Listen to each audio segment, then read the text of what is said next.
মার্কিন president Donald ট্রাম্পের ঘোষণায় ইরান ইসরায়েল ১২ দিনের সংঘাত অবসান হচ্ছে। ইতোমধ্যে যুদ্ধবিরতি শুরু হয়েছে বলে জানিয়েছে মার্কিন সংবাদ মাধ্যম সিএনএন। তবে সময় ও শর্ত নিয়ে বিভ্রান্তি রয়ে গেছে। নিজের ট্রুথ সোশ্যাল পোস্টে ট্রাম্প লিখেছেন, যুদ্ধবিরতি কার্যকর হয়েছে, দয়া করে কেউ এটি লঙ্ঘন করবেন না।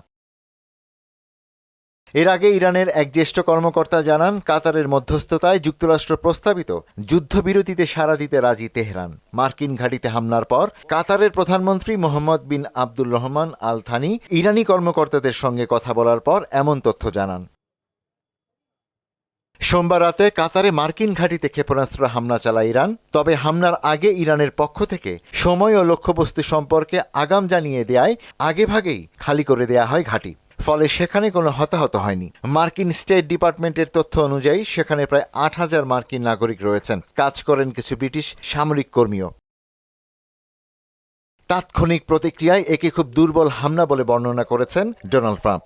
নিজের ট্রুথ সোশ্যাল মিডিয়া প্ল্যাটফর্মে দেয়া এক পোস্টে তিনি বলেন, যুক্তরাষ্ট্র আশা করেছিল আরও আগেই বড় ধরনের হামলা করবে ইরান। তা না হওয়ায় তিনি হতাশ। তবে আগাম সতর্কতা দেয়ায় তেহরানকে ধন্যবাদ জানান ট্রাম্প। সামাজিক মাধ্যমে ডোনাল্ড ট্রাম্প এও জানান, ইসরায়েল ও ইরান একটি সর্বাত্মক যুদ্ধবিরতিতে রাজি হয়েছে। মার্কিন প্রেসিডেন্টের যুদ্ধবিরতি ঘোষণা করলেও মঙ্গলবার সকালে ৩ দফায় দক্ষিণ ইসরায়েলের বিয়ার শেভার শহরে আবাসিক এলাকায় ক্ষেপণাস্ত্র হামলা চালায় তেহরান। এতে অন্তত ৪ জন নিহত হয়েছে বলে জানিয়েছে ইসরায়েলের ফায়ার অ্যান্ড রেস্কিউ সার্ভিস।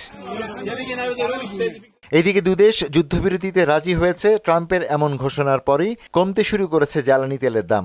এক সপ্তাহেরও বেশি সময়ের মধ্যে মঙ্গলবার তেলের দাম সর্বনিম্ন পর্যায়ে নেমে আসে বলে জানিয়েছে বার্তা সংস্থা রয়টার্স। ইশতিয়াক হোসেন, মোহনা সংবাদ।